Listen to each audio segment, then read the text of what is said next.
किसे पता था कि एक मामूली सा दूध का डब्बा रे के हाथ में आते ही जेल ब्रेक का जरिया बन जाएगा। हालांकि जैसे ही उसने उस डब्बे को खोला, उसमें से एक पतली प्लास्टिक की शीट निकली। जैसे ही उसे बाहर जाने का मौका मिला, उसने फौरन उसे गेट के पासवर्ड लॉक पर चिपका दिया। अब जब गार्ड ने पासवर्ड डाला, उसके फिंगरप्रिंट्स उस पर छप गए। इसके बाद एलिमिनेशन मेथड का इस्तेमाल करके उसने जल्द ही पासवर्ड कॉम्बिनेशन निकाल लिया। लेकिन अब सबसे बड़ी चुनौती यह थी कि गेट के बाहर हाथ कैसे निकाला जाए। उसने पहले तो टॉयलेट पेपर से छोटी छोटी गोलियां बनाई और उनमें टूथपेस्ट लगा दिया। इसके साथ ही एक बड़ी पेपर शीट से उन्हें लपेटकर उसने एक चिपचिपा घूंसा तैयार कर लिया। मगर इस सब पर कैमरा की नजर न पड़े, इसलिए उसने पहले ही गार्ड की डेली रूटीन जान ली थी। हर बार जब गार्ड उसे सेल में छोड़ता, वह बाहर जाकर सिगरेट पीता और समय बिताता। इस तरह हर दिन 7 मिनट के लिए मॉनिटरिंग रूम खाली रहता था। यही रे का सबसे बड़ा लूप होल बन गया। हालांकि जेल से भागने के बाद क्या, रे जानता था कि सफल जेल ब्रेक के 3 मुख्य एलिमेंट होते हैं। पहला, रूटीन की इंफॉर्मेशन, दूसरा जेल का लेआउट को समझना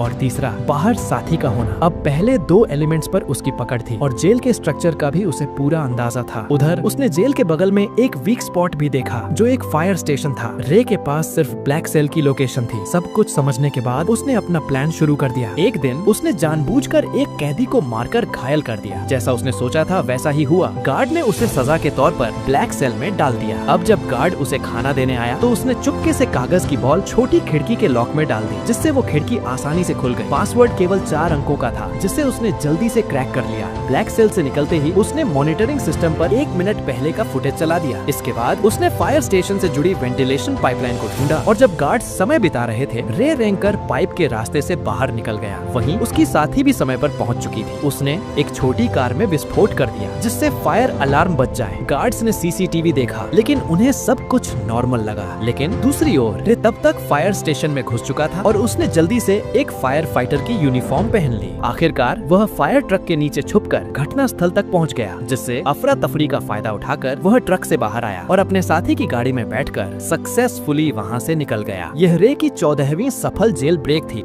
जहां यह खुलासा होता है कि वह कोई नॉर्मल अपराधी नहीं था। उसका असली काम जेलों की सिक्योरिटी सिस्टम को टेस्ट करना था। असल में वह एक सिक्योरिटी कंपनी का ओनर था, जिसकी वजह से वह नकली कैदी बनकर जेलों में घुसता और अपनी काबिलियत से बाहर निकलकर यह प्रूव करता था कि जेल की सिक्योरिटी सिस्टम में सुधार की जरूरत है या नहीं। वो इतनी जेलों से भाग चुका था कि लोग कहने लगे कि ये बंदा किसी भी जेल को एस्केप कर सकता है।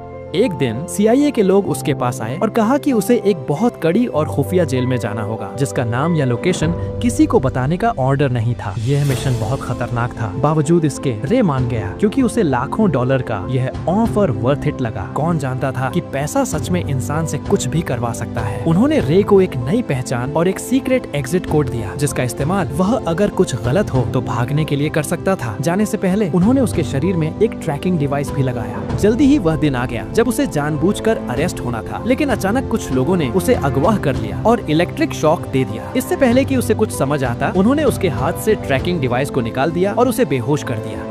जब उसकी आंखें खुली तो उसने खुद को एक अजीब से जेल में पाया, जिसमें हर रूम कांच का बना हुआ था और वहाँ पर हर जगह कैमरा थे। उसके आसपास सभी कैदियों को भी ऐसे ही 24 घंटे सुपरविजन में रखा गया था। यह जेल पूरी तरह से हवा में लटकी हुई थी, जिससे कोई भी कैदी जमीन खोद के भागने का सोच भी न सके। यह देखकर रे को तुरंत समझ आ गया कि वह एक बुरी सिचुएशन में फंस चुका है। वहाँ से जितना जल्दी हो सके निकलने के लिए उसने सीक्रेट कोड बोला, लेकिन जेल का जेलर एक टेढ़े दिमाग का आदमी निकला। उसने बिना कुछ सुने रे को फिर से बंद कर दिया। अब यहाँ ये राज सामने आता है कि जेलर किसी ऐसे आदमी से मिला हुआ था जो रे का दुश्मन था। कुछ देर बाद उसने देखा कि यहाँ के गार्ड्स पूरी तरह से हथियारों से लैस हैं और चेहरे पर काले मास्क लगाकर घूमते हैं, और गार्ड्स की संख्या भी कैदियों से कई ज्यादा थी, जिसकी वजह से उनका जब मन करता वो किसी को भी मारने या पीटने लग जाते। वहीं कैदियों को टॉर्चर करने के लिए एक भयानक कमरा बनाया गया था, जहाँ अंदर जाते ही तेज रोशनी से आंखें चकाचौंध हो जाती थी। इसके अलावा वहाँ का तापमान भी बहुत ज्यादा था, लेकिन इसके बावजूद वे दर्द को सहते हुए जैसे तैसे पूरे कमरे की जांच पड़ताल करने लगा। तभी मुआयना करते हुए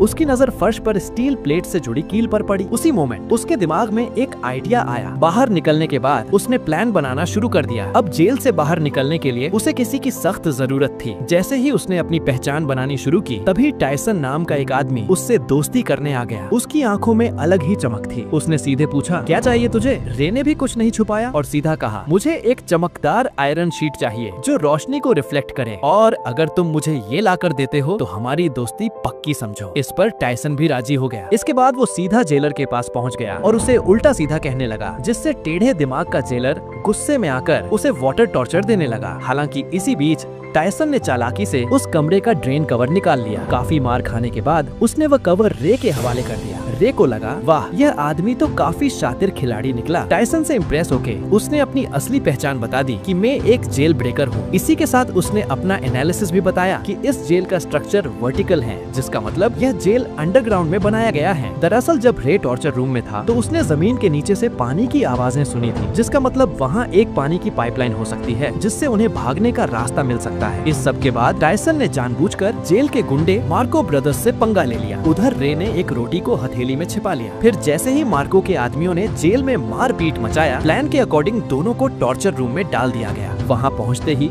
रे ने फौरन ड्रेन कवर निकाला और उसकी रिफ्लेक्शन से कीलों पर फोकस डाला। देखते ही देखते हाई टेम्परेचर की वजह से वे कीलें फूलकर बाहर निकलने लगी और एक एक करके कुछ ही सेकंडों में उसने सभी कीलें निकाल ली। फिर उसने रोटी का टुकड़ा मुंह में डालकर टायसन को इशारा किया ताकि वह गार्ड का ध्यान अपनी तरफ खींचे। इसके बाद टायसन ने अपना काम शुरू कर दिया, जिससे जेलर का ध्यान उसकी तरफ चला गया। वही रे ने तुरंत गीली रोटी को सीसीटीवी कैमरे पर चिपका दिया ताकि अंदर की फुटेज न दिखे। फिर वह फ्लोर से नीचे उतर गया और पाइपलाइन में चढ़ते हुए आगे बढ़ने लगा, लेकिन बदकिस्मती से रास्ते में गलती से एक तार टूट गया, जिससे पानी बाहर आने लगा। आखिरकार जब वह ऊपर पहुंचा तो उसके पैरों तले जमीन खिसक गई, क्योंकि यह जेल जमीन के नीचे नहीं बल्कि समुद्र के बीचों बीच पानी की एक विशालकाय शिप में थी, जहां से भाग पाना नामुमकिन था। इस बीच पानी लीक होकर जेल के अंदर भरने लगा, जिसकी वजह से टॉर्चर रूम के कैदियों को रिहा कर दिया गया। खुशकिस्मती से रे गार्ड्स की नजरों से छिपकर समय पर वापस आकर बच गया। हालांकि दूसरी ओर एक नई मुसीबत उसका इंतजार कर रही थी। दरअसल जेलर को फर्श पर छोड़ी गई किलें मिल गईं, जिससे वह समझ गया कि रे ने जेल तोड़ने की कोशिश की है। उसके बाद उसने फौरन एक आदमी को कॉल लगाया, जहां ये राज खुला कि रे को इस जेल में फंसाने वाला कोई और नहीं बल्कि उसका बिजनेस पार्टनर लेस्टर निकला, जिसने कंपनी के लालच में आके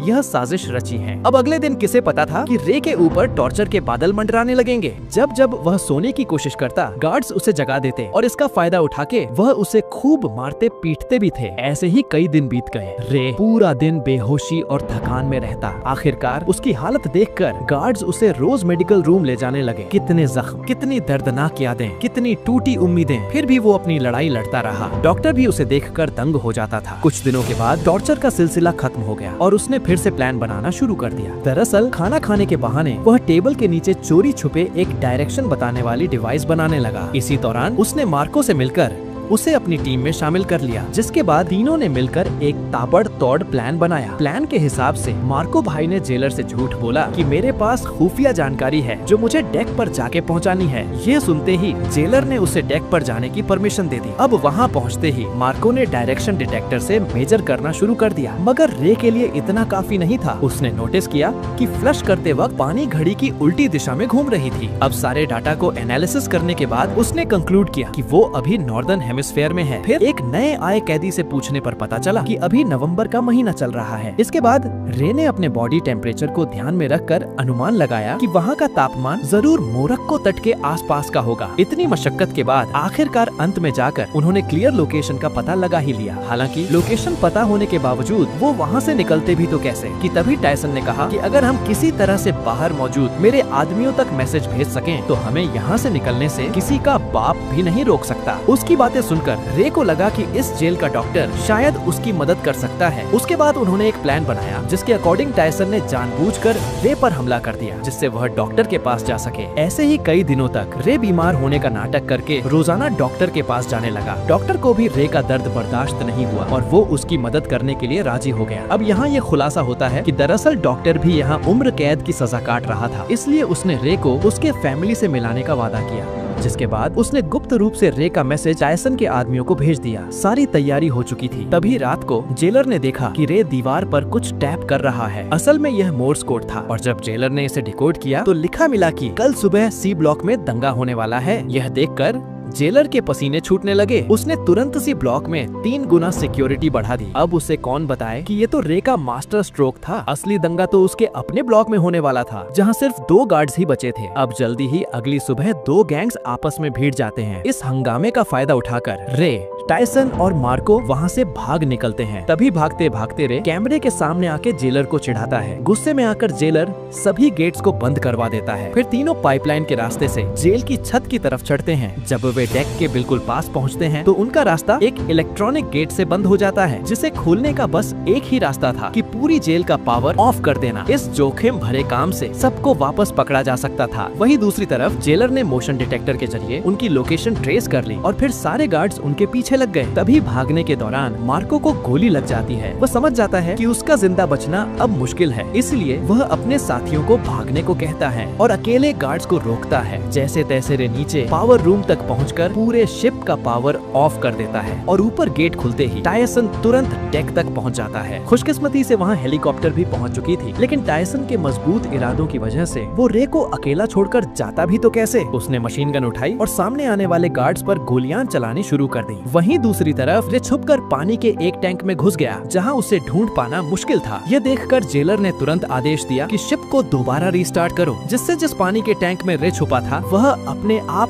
फ्लश होने लगा, जिससे रे फौरन समुद्र में जा गिरा। रे का दिमाग देखकर जेलर के तो होश ही उड़ गए। वहीं इधर टायसन ने एक बंदूक उसकी तरफ फेंकी। रे ने तुरंत कैच किया और कुछ गोलियां फायर कर दी, जिससे जेलर के पीछे रखे तेल के ड्रम फट गए। इसी के साथ जेलर की वही मौत हो गई। अब सब कुछ शांत हो गया और वो दोनों अफ्रीकन तट पर पहुंच गए। अचानक सामने से एक गाड़ी आई, जिसमें से एक लड़की उतरी। वह लड़की और कोई नहीं बल्कि जेसिका निकली, जिसने रे को यह मिशन का ऑफर दिया था। तब रे को पूरी बात समझ आई। यह सारा प्लान टायसन की बेटी का था। जेसिका ने अपने पिता को बचाने के लिए उसे जेल में भिजवाया था और रे की चालाकी से उसे बाहर भी निकलवा लिया। आखिरकार रे के चेहरे पर एक प्यारी सी मुस्कान खिल उठी और ऐसे ही संघर्ष और हार न मानने के जज्बे से वह लोग अपने परिवार से वापस मिल सके। और यही मुलाकात इस यह खूबसूरत फिल्म की अंत बन गई। तो दोस्तों, आशा है आपको कड़ी मेहनत और उम्मीद से भरी यह मूवी पसंद आई होगी। अगर पसंद आई है तो प्लीज नीचे आ रही ये वीडियोस को भी जरूर देखें और वीडियो को लाइक करके चैनल को सब्सक्राइब कर ले, जिससे आपको और भी मूवी देखने मिल सके।